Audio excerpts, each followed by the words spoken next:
Hello students, स्वागत है आपका एक बार फिर आपके अपने YouTube चैनल आरपीसी में।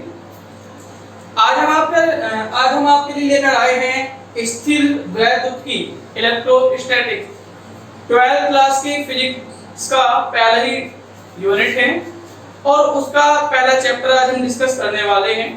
और पहले चैप्टर में हम डिस्कस करेंगे वैद्युत आवेश। वैद्युत आवेश क्या होता है, क्योंकि पूरी यूनिट इस वैद्युत आवेश पर ही आधारित है। देखिए, आपने बचपन में क्या देखा होगा कि जैसे क्या होता है, कोई पेन हम अपने सूखे बालों पर रबिंग करते हैं ऐसे, तो क्या होता है कुछ टाइम बाद इस मार्कर में ऐसा गुण आ जाएगा कि ये क्या है, अपनी ओर छोटे छोटे कण, छोटे छोटे कलर के टुकड़े या धूल के कण, ये क्या है अपनी ओर आकर्षित करने लगेगा। ठीक है, यही घटना आज से कई हजार साल पहले सर्वप्रथम एक वैज्ञानिक थे। वैज्ञानिक को दार्शनिक बोला जाता था यूनान की ओर, और उनका नाम था थेल्स। उन्होंने सबसे पहले क्या काम किया, एक पदार्थ था अंबर। अंबर आप समझ सकते हो, जैसे पेड़ पे गोंद नहीं लगता उसको अंबर बोलते हैं। उन्होंने सबसे पहले उसे ऊन से रगड़ा, और जैसे ही उन्होंने रगड़ा उन्होंने देखा कि इस पदार्थ में कुछ ऐसा गुण आ गया है या कुछ ऐसा गुण प्रेजेंट हो गया है कि ये क्या है, अपनी ओर छोटे छोटे कणों को आकर्षित करने से स्टार्ट कर दिया है। उसके बाद क्योंकि उस टाइम पे साइंस का इतना डेवलपमेंट नहीं हुआ था, उस टाइम पर इस बात पर कोई इतना ध्यान नहीं दिया गया। फिर उसके बाद सन 1600 के आसपास इंग्लैंड के एक साइंटिस्ट थे डॉक्टर गिलबर्ट। उन्होंने इस घटना को फिर दोहराया। उन्होंने क्या काम किया, कांच की छड़ ली, उसे कभी बिल्ली की खाल से रगड़ा तो कभी ऊन से रगड़ा, और उन्होंने भी कुछ ऐसा ही पाया कि कुछ ऐसा गुण आ जाता है जिसकी वजह से क्या है, ये चीजें क्या है अपनी ओर छोटे छोटे वस्तुओं क्या है आकर्षित करना स्टार्ट कर देती है। फिर उसके बाद दूसरे साइंटिस्ट आए, बेंजामिन फ्रैंकलिन। ठीक है, उन्होंने ये बताया कि जो ये आवेश होता है ये दो तरह का होता है, ये दो तरह का होता है, और नाम दिया गया सजातीय आवेश और विजातीय आवेश।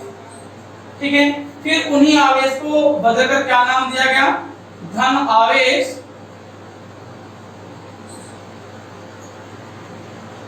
ऋण आवेश, पॉजिटिव चार्ज, नेगेटिव चार्ज।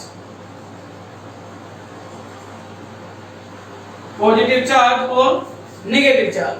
तो अगर बात करें डेफिनेशंस की, परिभाषा क्या होती है आवेश की। देखिए, आवेश क्या है, जैसे द्रव्यमान किसी भी पदार्थ का एक मूल गुण होता है, उसकी एक प्रॉपर्टी होती है, ऐसा ही आवेश है। आवेश भी द्रव्य का एक मूलभूत गुण होता है जिसके कारण वो द्रव्य वैद्युत या चुंबकीय प्रभाव को क्या करता है, व्यक्त करता है।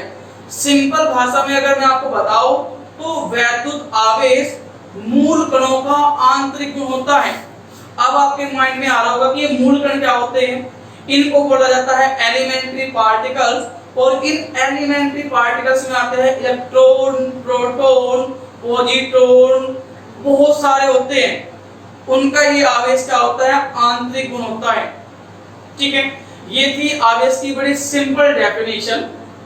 ठीक है, उसके बाद हम डिस्कस करने वाले हैं इस आवेश का जो सबसे बड़ा सिद्धांत है, आवेश का इलेक्ट्रॉनिक सिद्धांत। अगर आज के टाइम में हम बताएं, क्योंकि ये तो हमने आपको पहले की बात बताई, उस टाइम पे क्या होता था, लोग इन्हें ऑब्जर्व करते थे, पर लेकिन ये नहीं मालूम था कि जब हम रबिंग करते हैं तो उसमें आवेश क्यों उत्पन्न होता है, वो आवेश कहाँ से आता है, किसी के बारे में कोई नॉलेज नहीं थी। पर लेकिन जब हमें ज्ञान हुआ इलेक्ट्रॉन, प्रोटॉन, न्यूट्रॉन का, तो हमने उसके आधार पर इस आवेश को समझना स्टार्ट किया। देखिए, हम आपको बताएंगे कि आवेश का इलेक्ट्रॉनिक सिद्धांत, आवेश का इलेक्ट्रॉनिक सिद्धांत। ये क्या होता है। ठीक है, देखिए हम सब या इस प्रकृति में, मैं फिर एक बार दोहरा रहा हूँ बात को, कि प्रकृति ही फिजिक्स है। इस प्रकृति में जितनी भी वस्तुएं हैं, सब की सब वस्तुएं एक ही चीज से मिलकर बनी हुई है, परमाणु, एटम।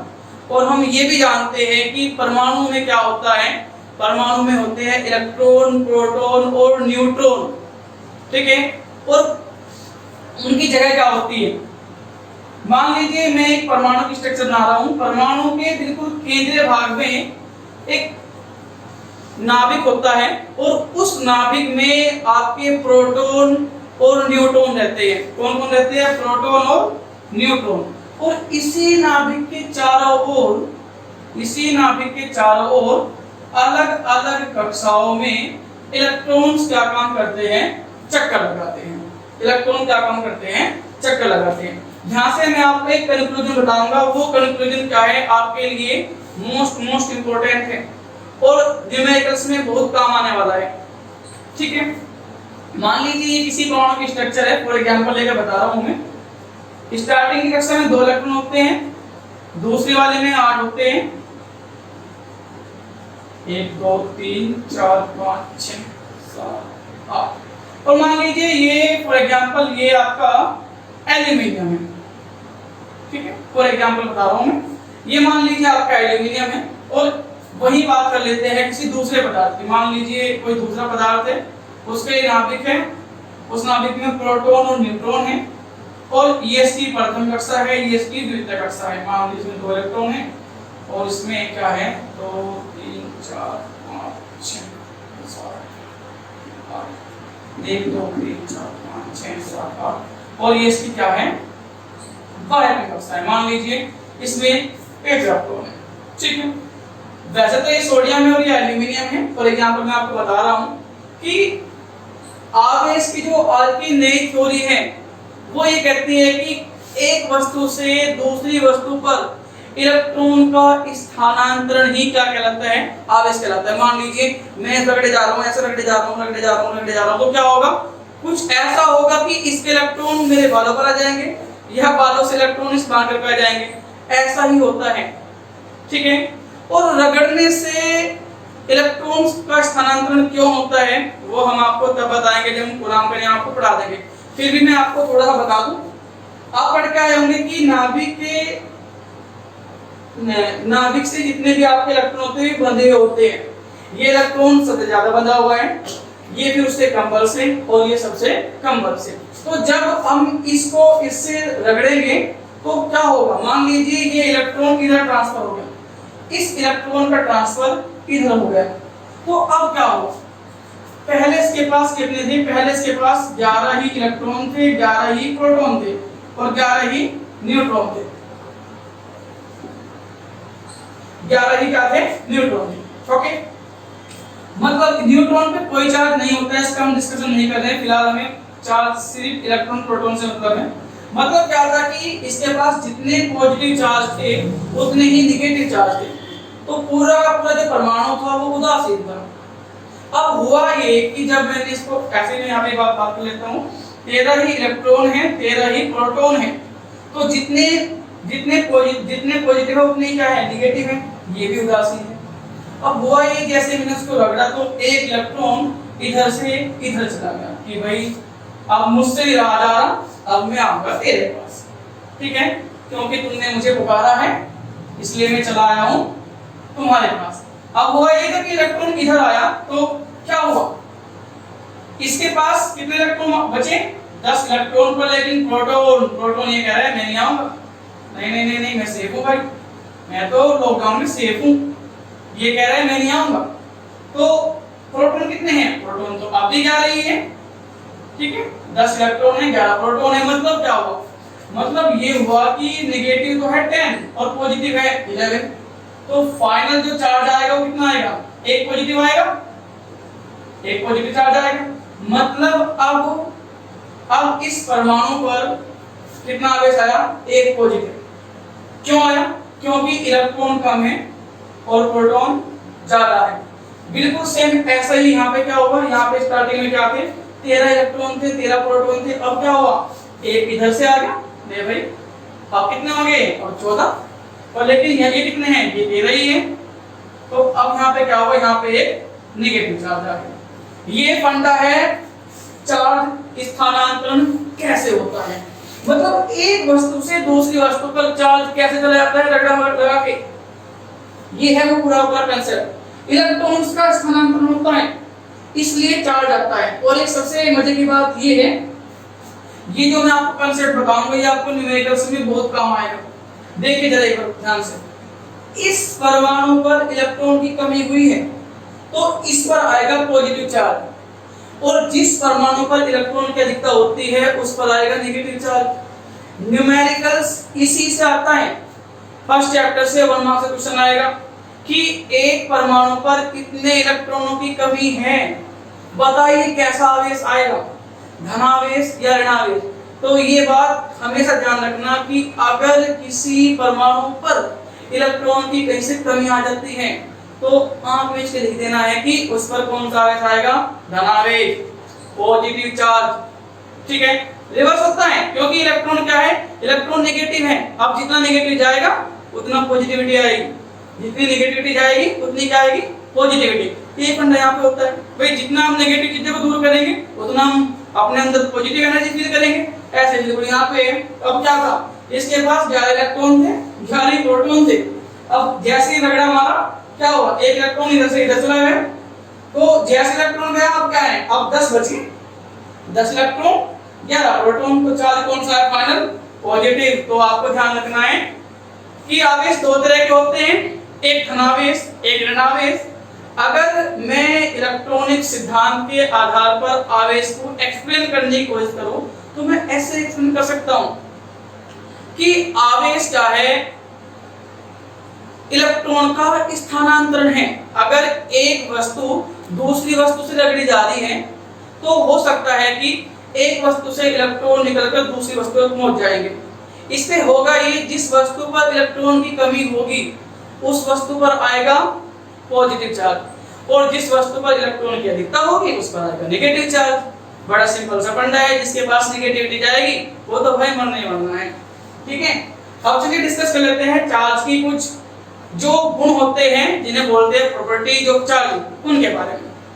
ठीक है, वैसे तो बहुत गुण होते हैं पर लेकिन हम जो है 3 ही एक्सप्लेन करने वाले हैं। हम 3 ही गुण एक्सप्लेन करने वाले हैं यहाँ पे। सबसे पहली जो प्रॉपर्टी है वो है चार्ज कंजर्वेशन लॉ।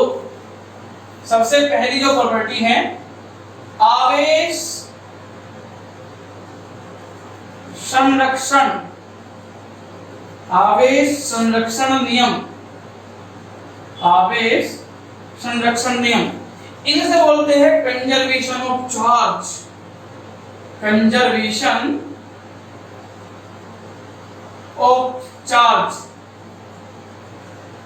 ओके, चलिए पहले इसी का एक्सप्लेन कर लेते हैं। देखिए आप छोटे छोटे बच्चे सब जानते हैं, जहां पे संरक्षण आ जाता है ना वहां पे बस एक बात होती है, ना तो कोई उत्पन्न कर सकता है ना कोई नष्ट कर सकता है। बिल्कुल सेम यही कंसेप्ट यहाँ पे लागू होता है। भाई आवेश एक भौतिक गुण है या एक मूलभूत गुण है किसी पदार्थ का, इसको ना तो हम उत्पन्न कर सकते हैं ना ही हम इसको खत्म कर सकते हैं। हाँ बस ये है कि इसको एक वस्तु से दूसरी वस्तु पे स्थानांतरित किया जा सकता है रगड़ लगा। ठीक है, तो बस ये परिभाषा आपकी ये कहती है कि आवेश संरक्षण नियम के अनुसार न तो आवेश को उत्पन्न किया जा सकता है और न ही नष्ट किया जा सकता है, बस एक वस्तु से दूसरी वस्तु पर स्थानांतरित किया जा सकता है। यही कहलाता है आवेश संरक्षण का नियम। मोस्ट इंपोर्टेंट है, बहुत आता है एग्जाम में। नंबर दूसरी प्रॉपर्टी पे हम बात कर लेते हैं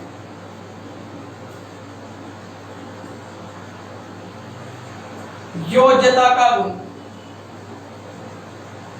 ठीक है भाई, योज्यता गुण इसे बोलते हैं एडिटिव प्रॉपर्टी,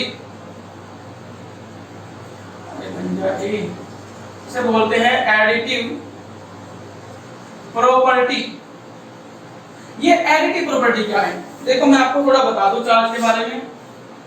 चार्ज एक अदिश राशि है। ठीक है, आप लोग सब जानते होंगे सदिश सदिश दो राशियां होती हैं, जिनको प्रदर्शित करने के लिए दिशा की जरूरत होती है वो सदिश बन जाती है, और जिसको प्रदर्शित करने के लिए दिशा मायने नहीं रखती, वो अदिश बन जाती है। ऐसा ही एक अदिश राशि कौन है? आवेश। इसको रिप्रेजेंट करने के लिए दिशा की कोई आवश्यकता नहीं होती। बस हम सीधा ये लिखेंगे, मान लो मैं कह रहा हूँ कि इस मार्कर पर 25 कूलाम आवेश है, बस इतने से काम चल जाएगा। मैं ये नहीं कहूँगा कि इस मार्कर पे क्या है 25 कूलाम आवेश दक्षिण दिशा में है, पूर्व दिशा में है, पश्चिम दिशा में है, ये नॉनसेंस है। बस इससे ही काम कर जा रहा है कि इस मार्कर पर 25 कूलाम आवेश है, तो ये है एक अदिश राशि। चलिए टॉपिक पर आते हैं। अब मान लीजिए ये एडिटिव प्रॉपर्टी क्या कहती है, जब भी कोई आपकी अदिश राशि होती है उसका जब योग किया जाता है तो वो होता है बीजगणितीय योग। देखो स्टूडेंट्स, दो तरह के योग होते हैं, एक होता है वेक्टर सम, एक होता है अलजेब्रिक सम। मतलब एक होता है वेक्टर योग, एक होता है बीजगणितीय योग। सदिश राशियां जो होती है जब उनको जोड़ते बढ़ाते हैं उनका हम सम करते हैं वेक्टर सम, मतलब सदिश योग।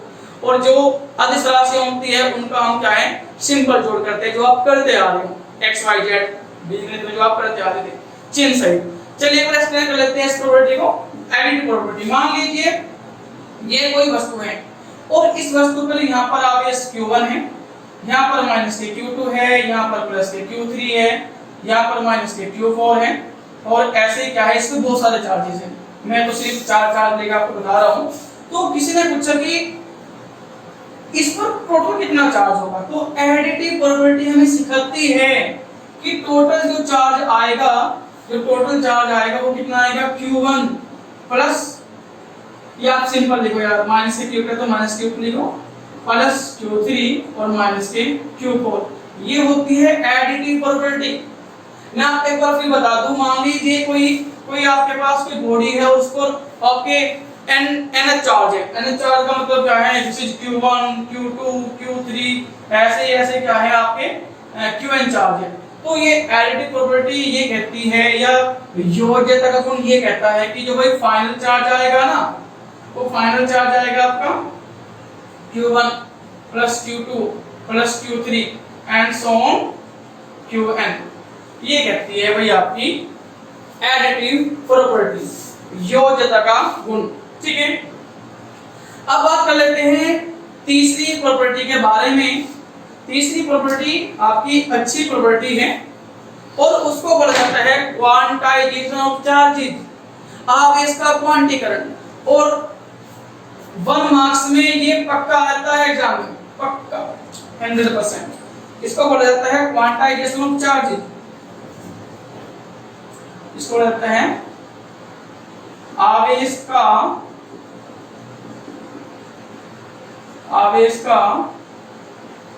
क्वांटीकरण।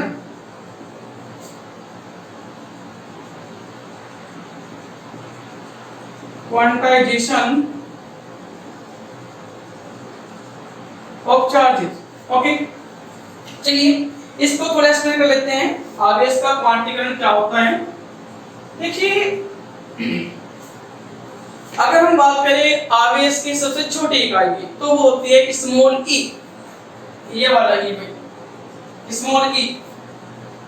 ठीक है, यही बताते हैं ये होता है स्मॉल ई, और ये स्मॉल ई होता है 1.6 गुना 10 की घात माइनस के 19 कूलम, और ये होता है 1 इलेक्ट्रॉन का आवेश। अब ये मैंने इसके बारे में भी क्यों डिस्कस कर रहा हूँ, क्योंकि इसका सीधा संबंध आवेश के क्वांटीकरण सिद्धांत से है।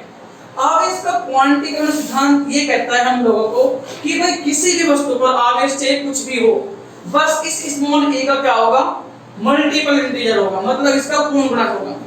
नहीं समझ में आई बात? मैं फिर बता रहा हूँ, हमारा क्वांटाइजेशन ऑफ चार्जेस, आवेश का क्वांटीकरण सिद्धांत ये बताता है कि किसी भी वस्तु पर जो आवेश आएगा या किसी भी वस्तु पर जो चार्ज होगा वो इस स्मॉल ए का क्या होगा, पूर्ण गुणज होगा, मतलब पूर्णांक के रूप में ही होगा। ठीक है, सिंपल वे में लिखूंगा प्लस माइनस n इंटू ई, प्लस माइनस n इंटू ई, जहां n क्या है, जहां n है 0 1 2 3 4 एंड सो ऑन। ठीक है, या तो 0e होगा या 1e होगा या 2e होगा या 3e या 4e या 5e एंड सो ऑन, आगे तक चले जाओ। पर लेकिन कभी भी इस स्मॉल e का ना ही तो भिन्नात्मक रूप होगा, ना ही दशमलव रूप होगा। अगर कहीं लिखा हुआ है Q इक्वल्स टू 3.5e तो ये रॉन्ग है, ये गलत है, ठीक है, क्योंकि ये क्वांटीकरण सिद्धांत के विरुद्ध है। मान लीजिए कहीं लिखा हुआ है Q इक्वल्स टू 3/5e, ये भी गलत है।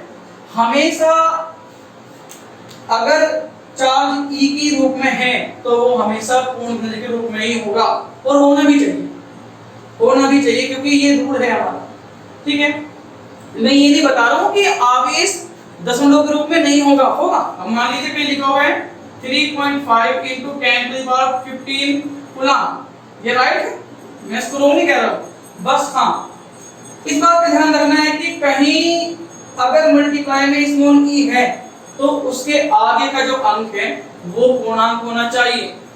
तो स्टूडेंट्स, ये थी चार्ज के बारे में कुछ बेसिक जानकारियां, उनकी कुछ प्रॉपर्टी। नेक्स्ट चैप्टर में हम आपके लिए लेकर आएंगे वैद्युत क्षेत्र, इलेक्ट्रिक फील्ड और वैद्युत वलयकाय, उसके बाद कूलम्ब्स लॉ पढ़ेंगे। ऐसे ही चलते चले जाएंगे, तो बने रहिए हमारे चैनल के साथ और एंजॉय लीजिए फिजिक्स का।